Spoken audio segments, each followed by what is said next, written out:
Je suis le bon berger. Jean 10, 11. Le bon berger prend soin de son troupeau. Il le nourrit et le conduit. Christ est notre pain de vie, mais il désire non seulement nous apprendre à nous nourrir de lui, mais également à être conduits par lui.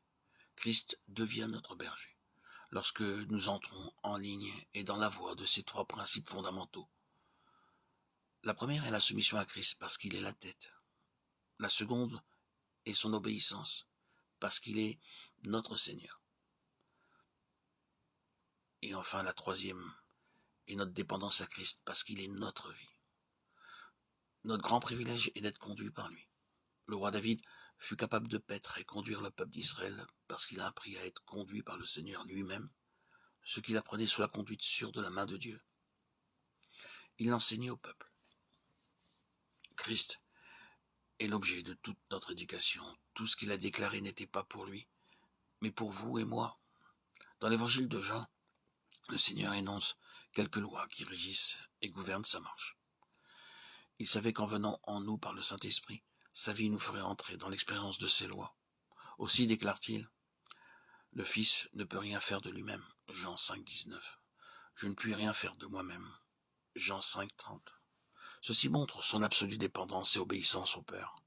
De même, il nous faut reconnaître l'absolue souveraineté et seigneurie de Christ. Et alors que nous nous plaçons sous son autorité, nous permettons à l'Esprit de nous apprendre cette conduite et cette marche par l'Esprit en demeurant en lui. L'une des grandes leçons quand nous apprenons la marche par l'Esprit est celle de discerner la vie en nous, en ce qu'elle nous dit, quand elle nous approuve ou désapprouve. Savoir ce que dit la vie est l'une des marques de la maturité spirituelle.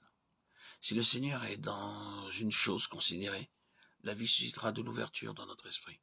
Nous enregistrerons un sens de vie. Nous nous serons approuvés, une liberté grandissante pour cette chose, une assurance, une certitude nous seront données par la vie.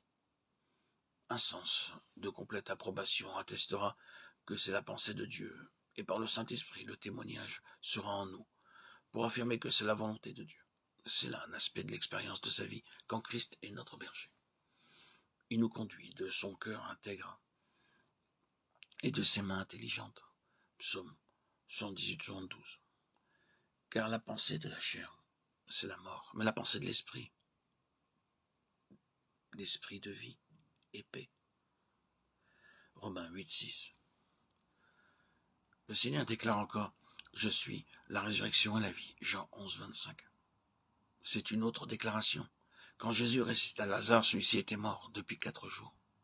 Ceci montre là de façon évidente que la résurrection est le moyen de Dieu, quand toutes les ressources des hommes et de la science sont épuisées.